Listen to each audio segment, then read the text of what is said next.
qué desperdicio. Dijeron eso los discípulos, ¿no? Hemos leído ese pasaje donde este perfume es derramado a los pies de Cristo, ungiéndolo, y lo único que se les ocurre a los discípulos es decir que qué desperdicio. La palabra en griego es qué pérdida, ¿no? Que esto no tiene ningún sentido. Se ha desaprovechado algo totalmente. Cuando vamos a ese capítulo en 14, en el libro de Marcos,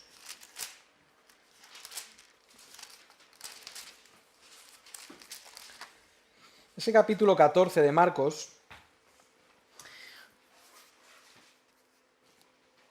hemos leído ese pasaje, lo hemos leído en Mateo, lo encontramos también en Marcos y lo encontramos también en el libro de Juan. Y tenemos una historia contada por tres personajes diferentes y cada historia nos va a dar algunos detalles. No da todos los detalles en las tres historias, no son idénticas las tres historias. Yo he querido esta mañana poner un ejemplo de cómo funciona esto. He pedido a tres personas que describan cómo ha sido la cena del Señor. Y yo creo que están preparadas. Muy bien. Uy, qué manuscritos. Muy bien.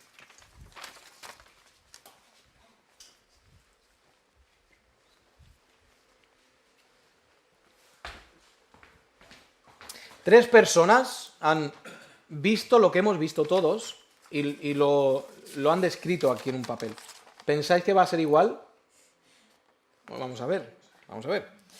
Dice, se repartieron los himnarios de mano de Iñaki y David. Antes de empezar la cena, Israel se puso el micro y una vez sentados los tres, Israel nos explicó lo que celebramos con la cena del Señor. Leyendo Marcos 14 nos explica cómo fue la cena del Señor con sus discípulos. Cantamos un himno, David se pone en pie para orar y al acabar reparten el pan a cada hermano. Esperamos a que todos tuvieran un pedazo y al tener todos, Israel nos dice que tomemos ese pan. Cantamos otro himno, Israel nos habla del sacrificio hecho por Cristo y nos reparten el vino. David tarda un poco más en sentarse. Israel vuelve a invitarnos a tomar de la copa y la tomamos. Para terminar nos ponemos de pie y cantamos el último himno. Dice otra, a diferencia de otras veces, esta vez tenemos la cena del Señor antes de la predicación. Bueno, allá vamos. El pastor da una pequeña introducción explicando las condiciones para poder tomar la cena del Señor. Leemos en Marcos la última cena de Jesús en la tierra. Después pasamos a cantar una canción relacionada con esto y al terminar el pastor le pide a uno de los diáconos sentados a la mesa que ore y dé gracias a Dios por el pan. Cuando termina se levanta y pasa por toda la iglesia ofreciendo el pan a aquellos que cumplan con las condiciones mencionadas por el pastor. Todos juntos esperamos a que el pastor lea el versículo relacionado con el pan y entonces todos tomamos a la vez. Lo siguiente que hacemos es cantar otra canción. El pastor explica lo que fue la muerte del Señor, cómo no fue un asesinato, porque Él se ofreció a sí mismo, demostrándonos que Él tiene todo bajo control. Después, igual que con el pan, el pastor le pide al segundo diácono, sentado a la mesa, que ore y le dé gracias a Dios por la sangre derramada por Jesús. Luego se pasa por toda la iglesia ofreciendo el mosto que simboliza la sangre. Después el pastor lee el versículo relacionado con la sangre de Jesús y al terminar todos tomamos el mosto a la vez. Finalmente, para concluir con la cena, todos juntos cantamos la canción Dios os guarde. Y dice el último, durante la cena del Señor hay una niña atrás que de vez en cuando hace ruido. Han entrado y han salido dos personas, algunos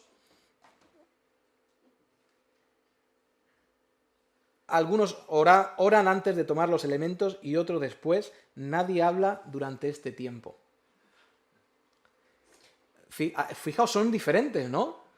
Alguien dice que se cantó, alguien dice que ocurrió, alguien dice que estaba ocurriendo alrededor y todos hemos estado en el mismo sitio. Y ha salido exactamente como quería que saliera. Y además como es normal que salga. En los evangelios tenemos historias que nos dan detalles diferentes. Y tenemos estas tres historias y cuando juntamos esas tres historias tenemos algo muy bonito que aprender. Ahí en Marcos tenemos, fijaos, estoy leyendo en Marcos el versículo 3, estando en Betania, en casa de Simón el leproso, y sentado a la mesa, vino una mujer con un vaso de alabastro, de perfume, de nardo puro de mucho precio, y quebrando el vaso de alabastro, se lo derramó sobre su cabeza. Fijaos, aquí nos dice que estaban en casa de Simón el leproso.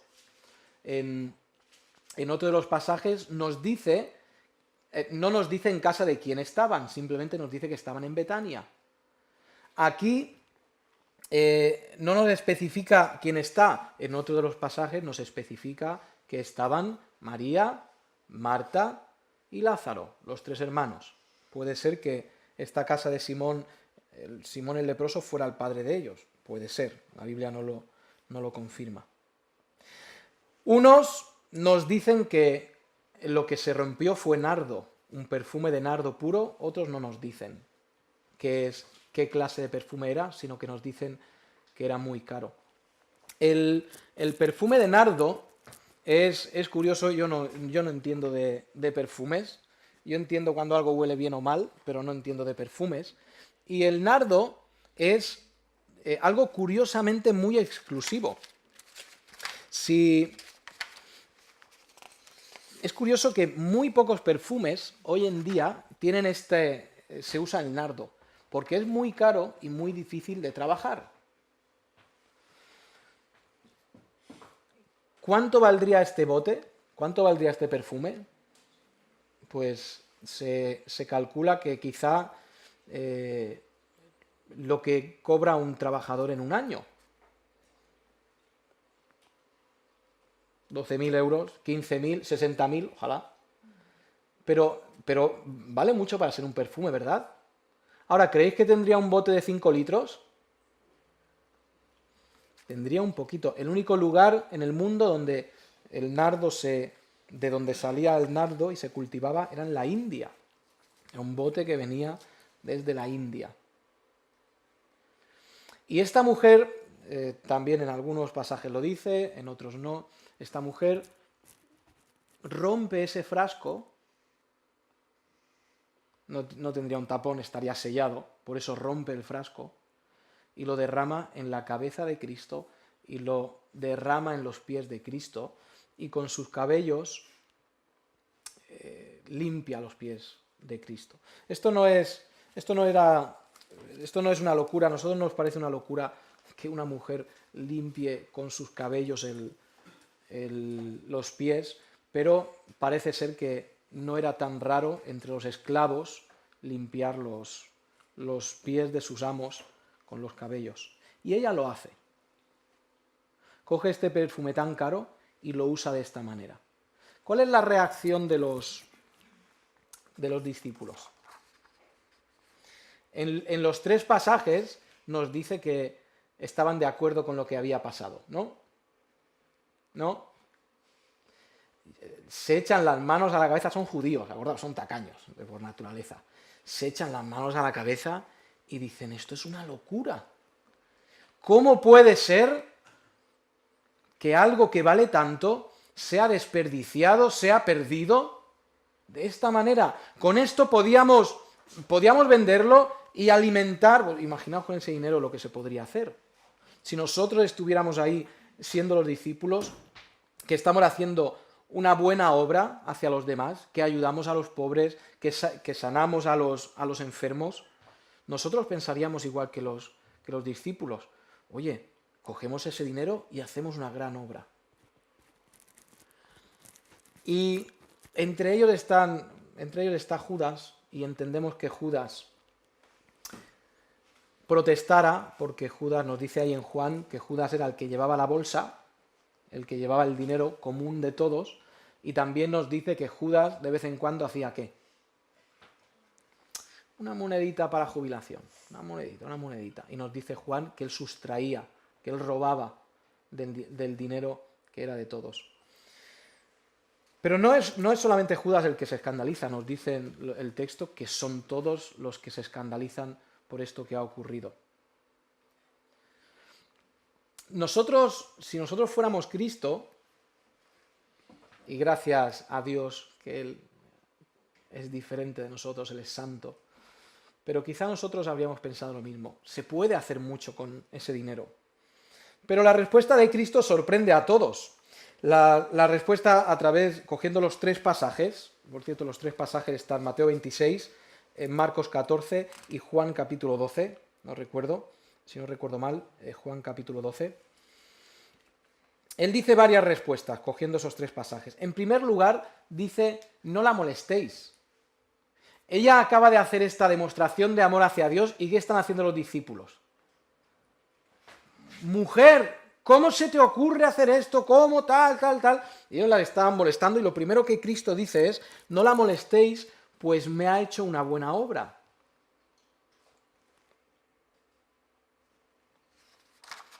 Vamos a pensar en esa frase. Me ha hecho una buena obra.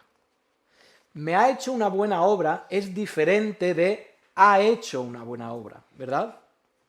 ¿Para quién era esto? Era para Cristo. Y ahí está una de las claves de entender el significado de este pasaje. Lo que la mujer hizo era para Cristo. Continuamos. Cristo dice también una frase que a nosotros nos extraña. Y dice, me ha hecho una buena cosa, a los pobres siempre los tendréis entre vosotros. Y esto parece como menospreciando a los pobres, pero realmente le está mencionando la ley. Porque la ley del Deuteronomio 15:7 nos habla hablaba a los judíos de dar a los que eran necesitados, a los menesterosos y a los pobres, y dice ahí, siempre tendréis entre vosotros menesterosos, siempre tendréis oportunidad de dar a los que menos tienen. Dice el Señor en cuarto lugar, me ha ungido para la sepultura. Yo creo que ella no sabía lo que iba a acontecer un rato después, no creo que lo supiera, pero lo hizo y fue un ungimiento también para su sepultura. Dice una cosa muy bonita, también, en todos los sitios donde por ejemplo, versículo 9, leo directamente, de cierto os digo que donde quiera que se predique este evangelio, en todo el mundo, también se contará lo que ésta ha hecho para memoria de ella. Fijaos qué bonito, él dice, esta demostración de amor, esta gran demostración de amor, hace que allá donde vaya el evangelio, allá donde se predique la palabra de Dios, se sepa de ella. ¿De alguien más dice esto en la Biblia?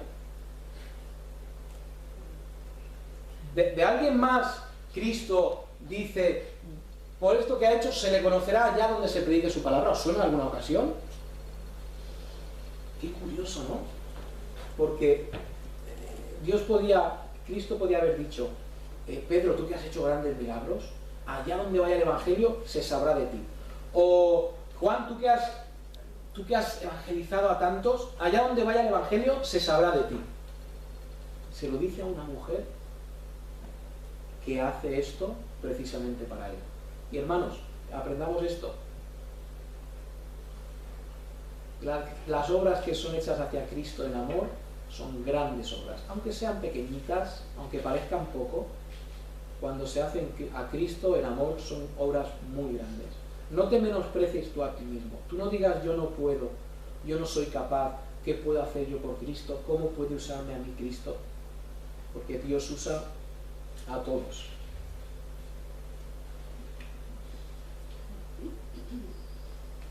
Para entender este pasaje tenemos que entender que la mujer hizo todo lo que ella había podido. Esto lo dice en Mateo. Dice, ella ha hecho, no la molestéis, ella ha hecho lo que podía. ¿Qué es lo que puedes hacer tú? ¿Qué puedes hacer tú por Dios?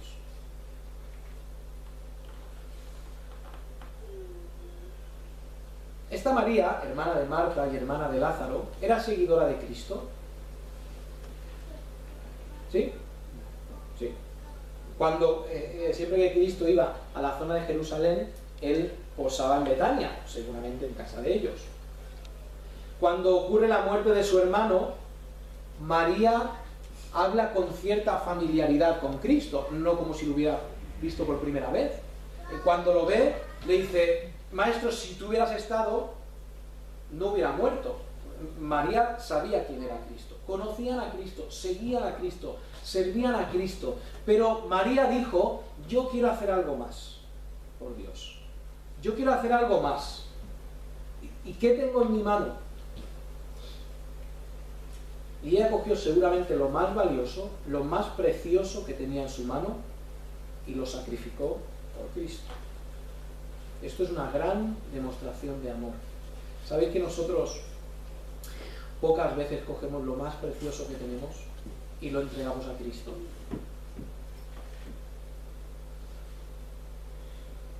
Lo más precioso que nosotros tenemos es nuestra vida. Y nosotros racaneamos a Cristo y negociamos con Cristo. Señor, yo te voy a dar mi vida, pero igual si tú me haces que me vayan bien las cosas. O Señor, yo te voy a dar mi vida, pero primero que dame un buen trabajo, yo primero voy a hacer mis cosas y luego ya te doy mi vida. Y nos sentamos a negociar en una mesa con Cristo. Y esta mujer dio todo lo que tenía, lo más precioso que tenía, lo hizo por amor a Cristo. Esa es la clave de entender este pasaje. Nosotros no debemos juzgar lo que los otros hacen en amor a Cristo o por amor hacia Cristo. Muchos hombres han juzgado o juzgaron en su día a Jim Elliot. ¿Os suena este hombre? Que va a las tribus en Ecuador y lo asesinan. Un hombre con toda su vida por delante. Un hombre con seguramente muchísimas capacidades. Y dicen que, igual que dijeron con el perfume, qué desperdicio. 29 años y muerto. Y muchos dirían, qué tonto, ¿no? Qué desperdicio. Él podía haber sido un gran predicador y haber salvado almas. Pero él dio todo lo que tenía por amor a Cristo. ¿Fue un desperdicio? O también hay otro... se me ha olvidado el nombre. De apellido Liddell, Eric Liddell. Se me olvidaba el nombre de él. En este hombre está basada la película Carros de Fuego. Y este hombre podía haber sido uno de los grandes atletas de la historia, si se hubiera dedicado a correr. Tenía un don para correr este hombre. Y en cambio decidió ir al campo misionero y con 43 años o algo así, sirviendo al Señor en el campo misionero en China, no recuerdo mal, murió. Y la sociedad de aquel día, ¿qué decía? ¿Qué desperdicio, qué lástima! Este hombre, si en vez de haberse dedicado a las misiones, se hubiera dedicado al deporte, hubiera sido un hombre grandísimo, hubiera pasado a la historia, y quizá como uno de los grandes atletas de la historia, pero ahí está, con 43 años, en la sepultura. ¡Qué desperdicio!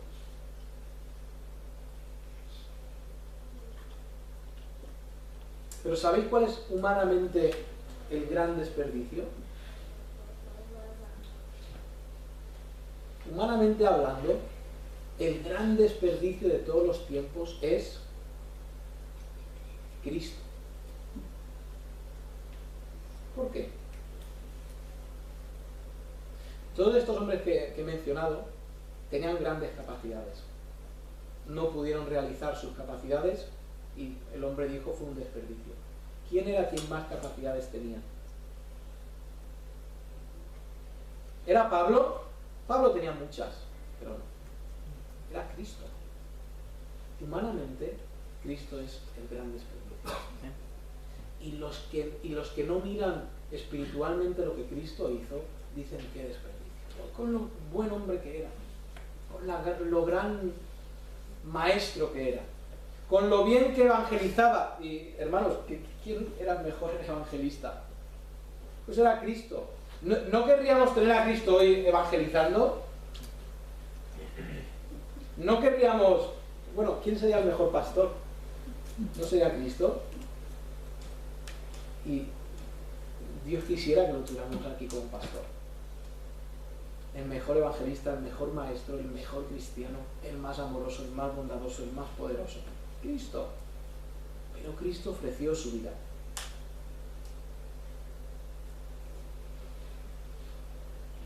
Es un desperdicio cuando tú entregas, especialmente para mis queridos jóvenes. No es un desperdicio cuando tú dices renuncio a lo que este mundo ofrece por servir a Dios y por honrar a Dios. No es ningún desperdicio. Al contrario, Cristo nos enseñó, el que no junta conmigo, ¿qué hace? Desparrama. El que no está invirtiendo en lo espiritual, el que no está derramando toda su vida por Dios, el que no está derramando toda su vida por amor a Cristo, lo que está haciendo es desparramar. Lo que es un desperdicio, hermanos, son la vida de millones de personas que jamás creerán en Cristo y jamás tendrán ninguna utilidad eterna. A la diferencia, y a veces los jóvenes miran a los jóvenes de fuera de la iglesia, uy, ellos pueden hacer esto, ellos pueden hacer lo otro, o los mayores, ay, pues no puedo hacer esto, ay, pues no puedo hacer lo otro. Nosotros se nos ha dado la oportunidad y el honor de que lo que nosotros hagamos con nuestras manos, por el poder de Cristo, claro, sirva para algo. Los hombres en su grandeza, todo lo que hacen nos sirve para nada. Y las dos manitas que Dios te ha dado a ti como creyente tienen la capacidad a través de Cristo de servir para algo eterno y para algo útil. Pero no puede usarlas si estás llorando porque no puedes hacer cosas del mundo. La mujer, María, hermana de Marta, hizo lo que podía. Y eso es lo que Dios quiere que tú hagas esta mañana, lo que puedes. ¿Qué hay en tus manos para hacer por Dios? Hazlo. Vamos a orar, vamos a dejarlo aquí. Acordaos de esto, qué desperdicio de vidas. Vamos a orar. Eterno Dios, nuestro Padre, eterno, glorioso eres. Y Señor, ruego por los jóvenes, por los mayores, ruego por los ancianos, por las ancianas. Señor, tú sí tienes un plan para ellos, un servicio, un oficio. Igual que esta mujer hizo lo que pudo por amor a Cristo, que nosotros hagamos por amor a Cristo lo que esté también en nuestra mano. Requiere sacrificio, requiere pérdida también, pero esa pérdida temporal es una ganancia eterna, Señor. Gracias porque hemos podido compartir estos elementos como hermanos, en comunión, en amor también, Señor. Eres bueno, lleno de misericordia siempre. Gracias en el nombre de Cristo. Amén.